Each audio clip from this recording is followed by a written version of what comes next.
So good morning, everyone. I'm Maria from Easy Virtual Fair, and I will be showing you how to use the platform today.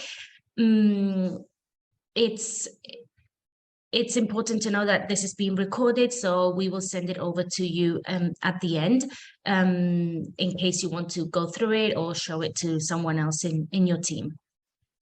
If you have any questions, you can always unsilence your microphone, or you could go ahead and use the chat to ask any questions.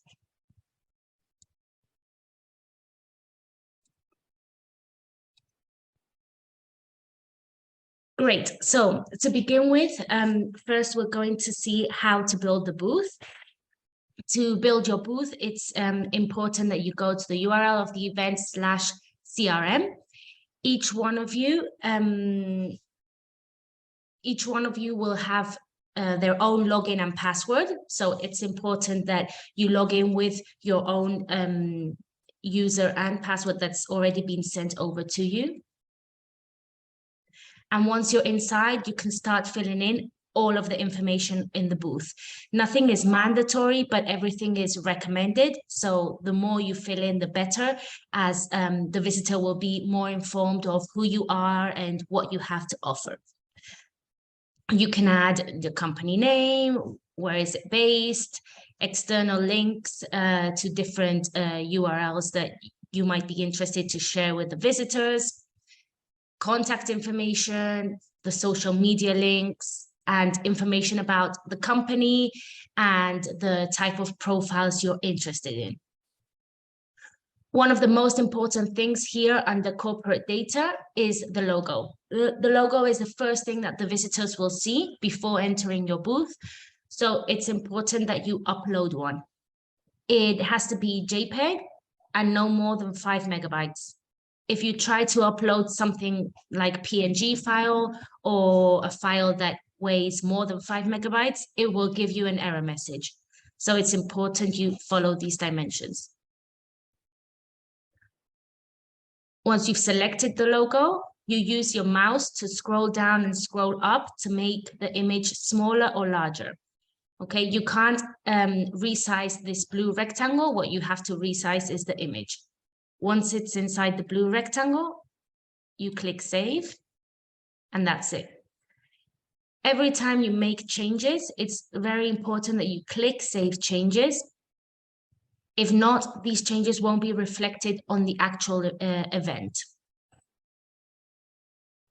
Once the corporate data has been filled in, you can go to the banner and poster. Here you will be able to upload 2 images the same way as you uploaded the logo. So once again, it must be JPEG and no more than 5 megabytes. These are simply images to decorate your booth.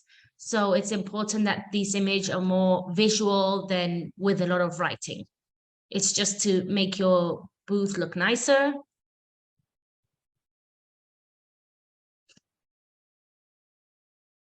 So once you've uploaded the banner and the poster, you can go to the design tab and you can choose one of our templates out of the 10 options that we give you, and one of the hosts out of all of the options that we give you. If you don't like any of our hosts, you can click no host and simply no one will appear. This is, as you can see, the logo will appear, the banner and the poster. As I said at the beginning, this is just to decorate your stand. So you choose the option that suits best for you, and that's it. If you don't like any of the options we have for you, you can upload your own template. It could be something very personalized with your company logos or even your own company hosts. So you could create an image and upload it here. This will be what the visitors see when they click in your booth.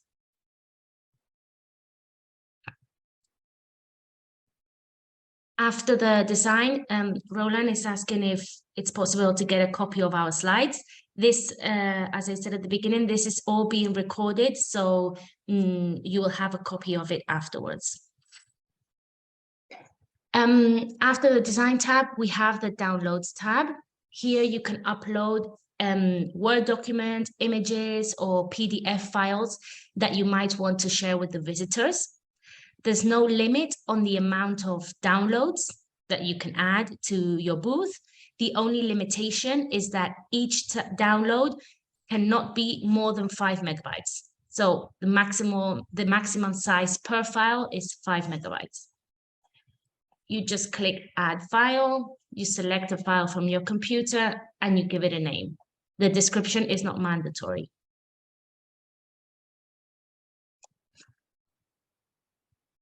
After the downloads, we have the videos. There is also no limit on the number of videos you can upload to your booth. The only limitation is that the videos must be from YouTube or Vimeo. So you first have to upload them to one of these two platforms, and then you can just come here, select the platform that you're going to use, and copy and paste the YouTube link.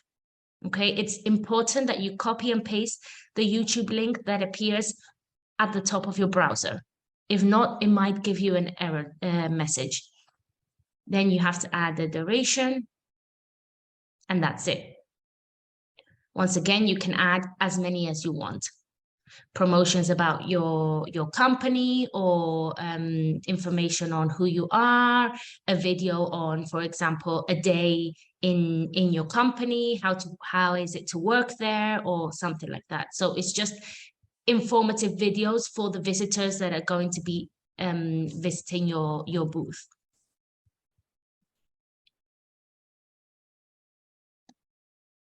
After this, we have the mailbox. The mailbox is a function that appears in every booth. It allows the visitors to send you a message in case you're not online on the chat, or just in case they prefer to communicate with you that way. It's very important that you fill in an email address here, because every time a visitor sends you a mailbox, you will receive a copy of it in your own personal email account, the one you have added here, and you can directly answer from there. So you won't have to come back here every day to check if you have a new mailbox. You can just directly answer from your own personal email account.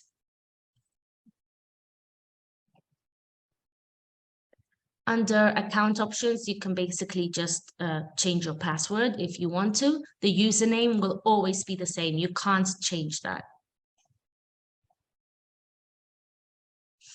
Under the chat tab, you have the agenda. The agenda is to show the visitors your availability, when you will be online on the fair. It's not mandatory, it's just informative. If you don't add the chat agenda, you can still log into the chat. There is no problem. This is just to inform the visitor in case they join, let's say at 9 a.m. and you're going to join at 10 a.m. They know that they have to wait 1 hour until they actually start chatting with you. You can add as many chat agendas as you want. You just give it a title. You select the date and the time that you're going to be available, and the description. Once again, this is just informative to let the visitors know that you will be available at those hours to answer any questions that they might have. The history tab and private history tab, you will see empty until the day after the event. The day after the event, you can come back here. So on February 9th, you can come back here and check all of the messages you shared with the visitors, both in your public and in your private chats. So all of the chat transcripts will appear here in the CRM. It's useful for you to come back the day after or a couple of days after to check all of this information out and download anything that might be useful for you. We then have the job openings tab. This is a very important tab, as it's a job service virtual fair. Here you can add all of your available job openings. You can add as many job openings as you want. You just click add job opening. You select a name. You choose as many categories as you want and as many regions as you want to. To select more than one, it's important that you press the control button and select all of the ones that you are interested in. Okay, The mandatory fields are name, category, region, and description. The rest are mandatory, optional, sorry. You can add images, you can add a PDF document, you can add a video. And if you want, you can add an external link. Here, it's very important to note down that if you add an external link, when the visitor clicks, I'm interested in your job opening, they will be redirected to that external link. And we will lose track of them. We will know who actually showed interest in your job opening or didn't. If you don't add an external link, when they click, I'm interested in your job opening, their information will be saved here in the CRM, and you will be able to see a list of all of the visitors that showed interest in your job opening.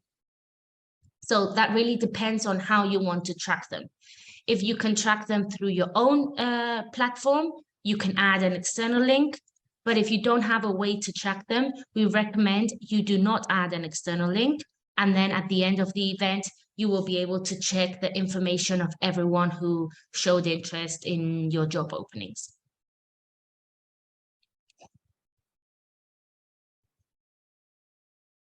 Finally, we have the visitors tab. Here you will be able to see the profiles of every visitor that clicked on your booth. So just by clicking on your booth, their information will be saved here. And at the end of the event, you will be able to come back here, select them all by clicking on this button and export them to an Excel file. So you will be able to save all of the leads that you have generated during the event with the information that they shared in the registration form and their resume if they have uploaded one. It's also important to note down that in every section, you will see an orange sentence at the top, which gives you more information, sometimes a video or a video and a guide on how this section works. So if you are building your booth and you still have doubts, you can always click on the guide or on the video and check out the information. I'm not sure if you have any questions on how to build the booth. I see there's a question in the chat, but that's regarding the date of the event, so that will go through afterwards. Now it's a good time to ask any questions you might have regarding building your booth.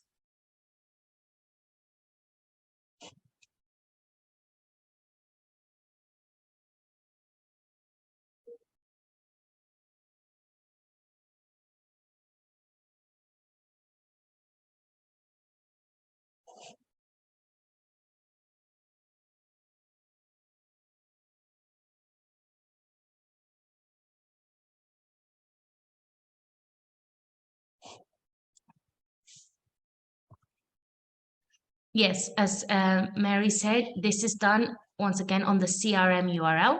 Okay, everyone has probably already received an email with this link and their login and password to access this link. So it's important that you use this link and the login and password, and then you can just start filling in all of the information.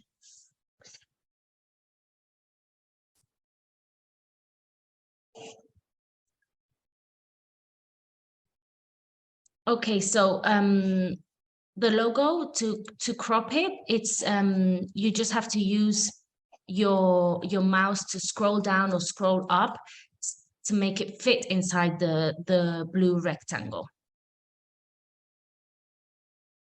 Okay, once it fits, you just click save, but it's important that you use your mouse. You can't actually crop the logo itself.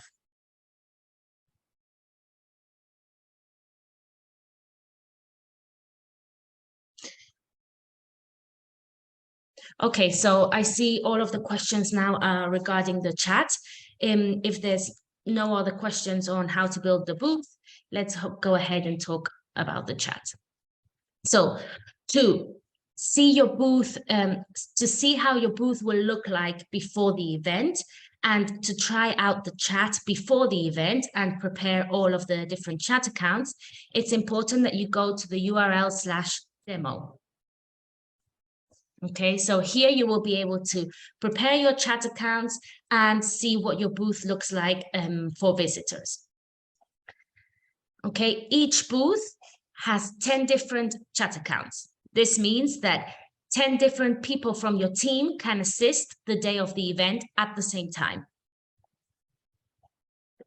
To log in to your chat account, you just have to add the booth login _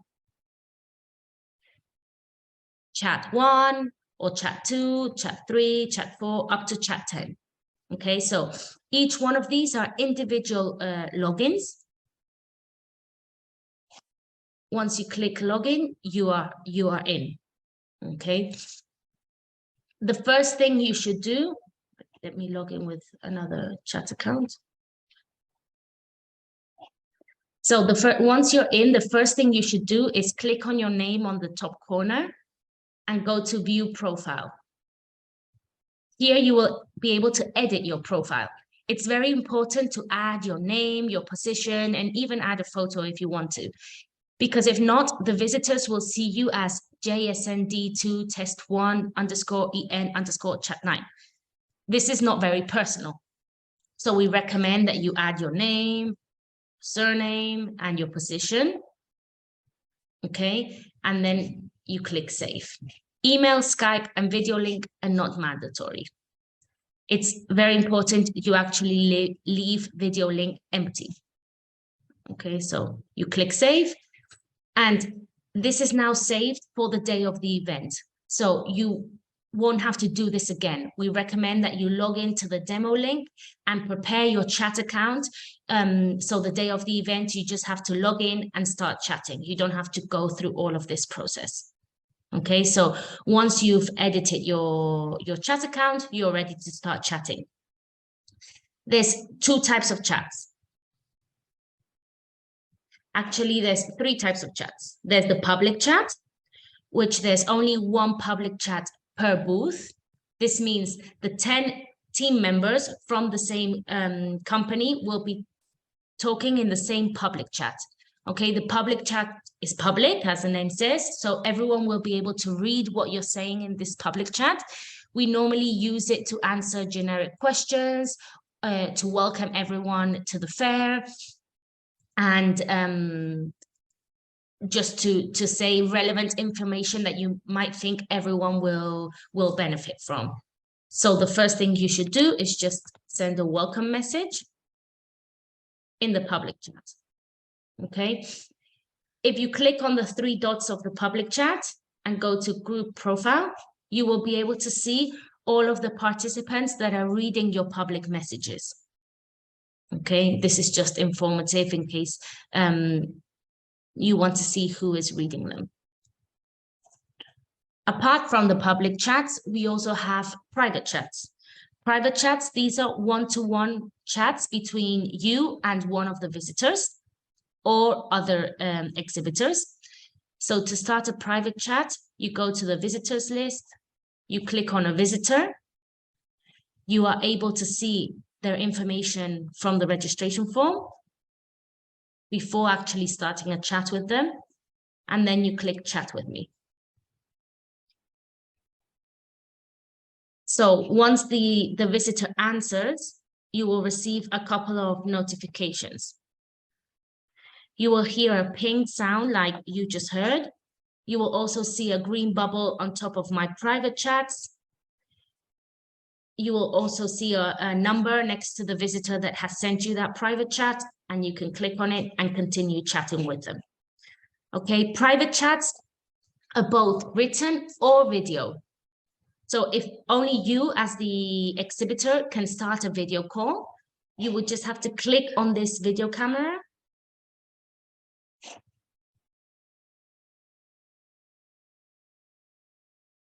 and start the meeting, okay? Once they accept,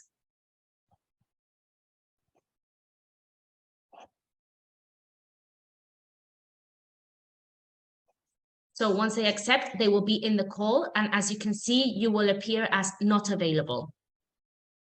So That way, the other visitors will know that you're in a meeting and that you're not available to answer their messages.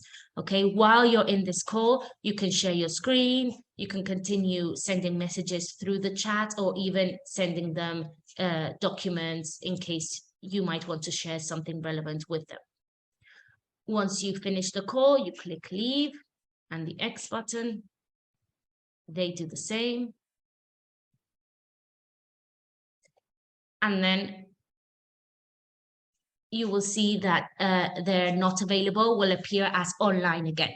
So the visitors will know that you are then available to continue chatting with them. Okay, you can have as many private chats as you want at the same time. They will all appear here under My Private Chats. The third type of chat would be a group chat. A group chat is only available for you as the exhibitors. Okay, you can create a group chat of minimum 3 people and maximum 10.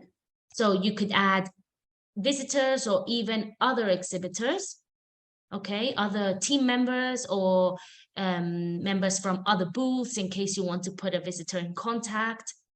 You have to select everyone that you want to join the chat group and you give it a name. Once everyone has joined, you can start chatting, and you can do both written chat or video chat. The video chat works the same way. The only thing is, instead of being only 2 visitors, the 10 of you will appear with the camera.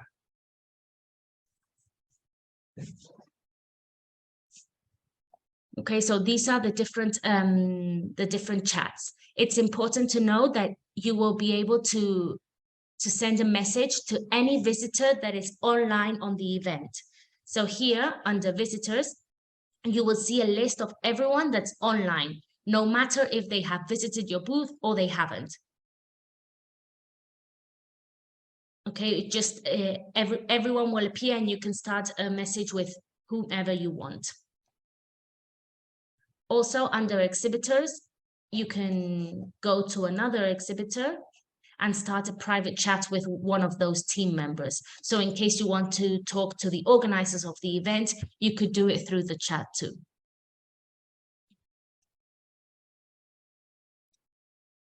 Okay.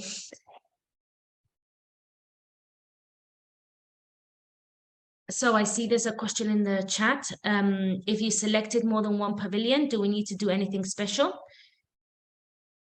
No, you don't have to do anything special. So let me go ahead and show you how the visitor will see the event. So here, I'm online as a visitor.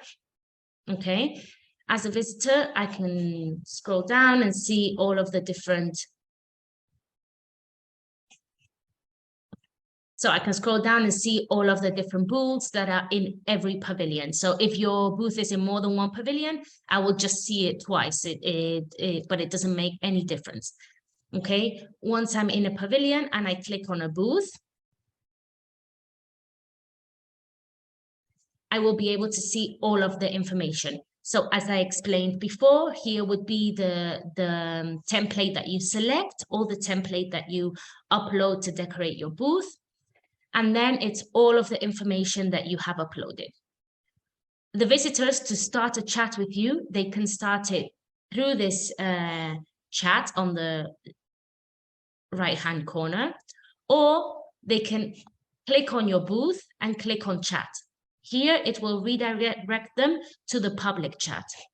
Okay, if they want to start a private chat, they can go to contact and they will see the different team members that are available to start a chat with. Okay, so they can choose the team member that they want and send them a message. So chats will go both ways. You can start chats with visitors, or visitors can start chats with you. It doesn't really matter. Okay, you don't add team members. The chat accounts are already available for you, so you just have to share the different chat accounts with the different team members, and they each will log in They will each log in with one of the chat accounts that has been assigned to them. And once they are inside, they can edit their profile and so on.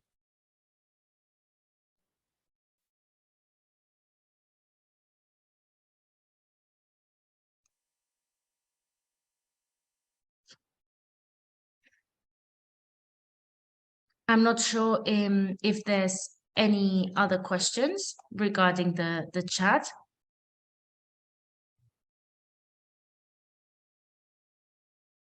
As Mary said, yes, it's important to note down that video chats are only started by the businesses, not by the visitors. Okay, so you will be the only ones that can start that video chat.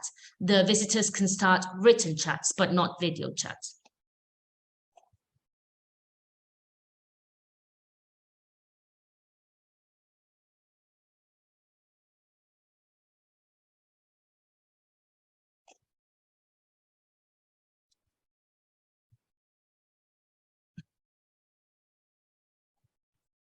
Okay, so while you want to ask any other questions, I'll show you how the visitors see the platform. So to see the job openings, they will see a list of the job openings you have added. And then, as you can see, here is the apply button, so they can click apply now. This is what I was talking about before. If you don't add an external link, when they click apply now, it says you have applied to this offer.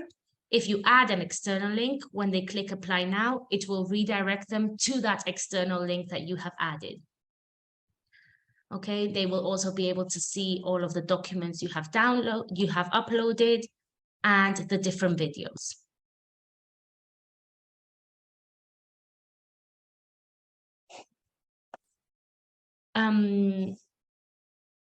There's a question that says, I don't have the same options as you do on the left-hand side. It's important that to see all of these options, you go to the demo link.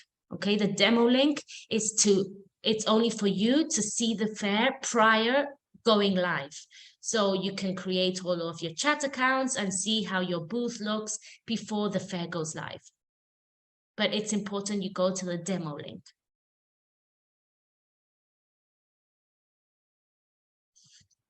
The visitors on their profile, they will be able to answer all of the questions in the registration form and upload a resume and a picture.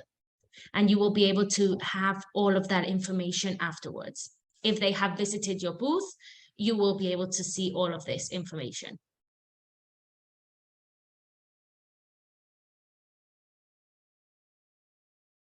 So apart from answering the questions in the registration form, they will also be able to upload a resume.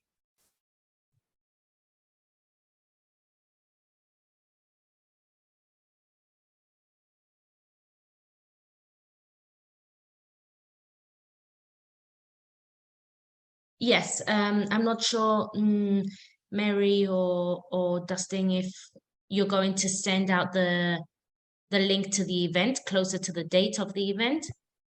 It was already actually sent out in the registration email. Once they registered, you should have received the link that you would use on the day of. Okay, thank you, Amy. So there's 3 links. Okay, I'm going to write them down on the chat just in case. Okay, but there's 3 links. So to set up the booth, it's the CRM link. To check the booth prior to the event and prepare the chat accounts, it's the demo link. And then the day of the event, you have to use the link without anything. Okay, so I've sent the 3 of them again, just so you can save them, although you have them in that email that the organizers have sent to you already. But it's important that you try it out in these 3 links, because if you log into the CRM, you won't be able to prepare your chat accounts. Okay, so it's important you know the difference between the 3. I also recommend that you do log into the demo link prior to the event and you try out the chat. Maybe you log in with another team member and you try out how the chat works and so on. You prepare your chat profiles just to make sure that you understand how it works, or you ask the questions before the event and you are ready and make the most of it the day of. I'm not sure if right now there's any other questions.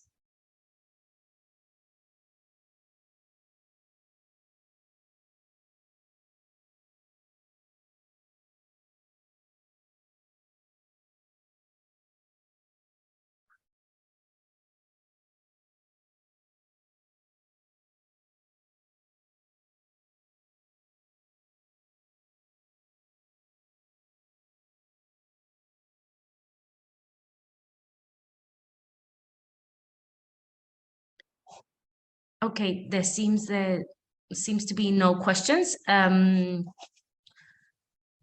So once again, as I said at the beginning, this is being recorded and I'll send it out to the organizers of the event so they can send it out to all of you in case you want to re-watch it again.